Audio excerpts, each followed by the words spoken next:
Well, I think some people get their politics from a textbook. I got it from the way I lived my life. I was raised by two people who worked very hard. My parents ran a corner drugstore in Minneapolis, but my dad worked so hard he had a stroke and a heart attack when I was about 8, and he finally died when I was 10. So my mom, as a widow, had to run this store in a pretty high crime neighborhood, and it was a tough road for her. She got held up at gunpoint 2 nights in a row. She had all sorts of tough issues, but she wound up putting herself and all three of us through college, and it was an amazing story. And my story is one of being raised by somebody who was really tough, but she also, at every step of the way, had people around her.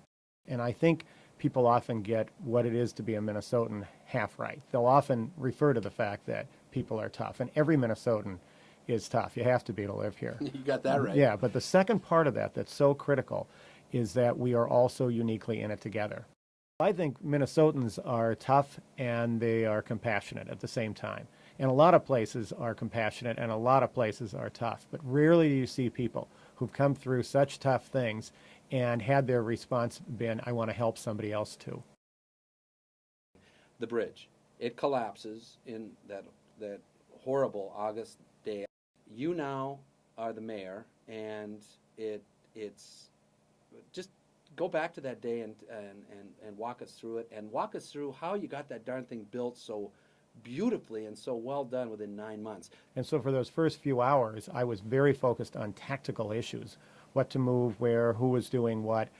At about, I think, 11 o'clock, I took a helicopter tour over the site, and that was the first time I really got a deep sense of what it meant to people. That wasn't just a car there, that was someone's grandfather, that was someone's uncle, that was a wife, that was a loved one who would never come home, that was a school bus where miraculously kids got off.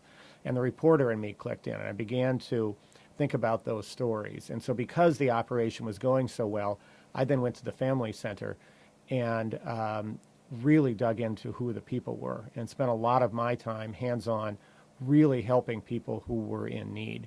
And over the next few days, my wife and I would go to a number of funerals. We would meet a lot of loved ones who lost people. But the incredible part of that was throughout all of that, there were people to help. At the worst period of time, Minnesotans were really challenged. When something horrible happens, do we run to it or away from it? Well, we know we run to help. We know that we go to the bridge and not away from it.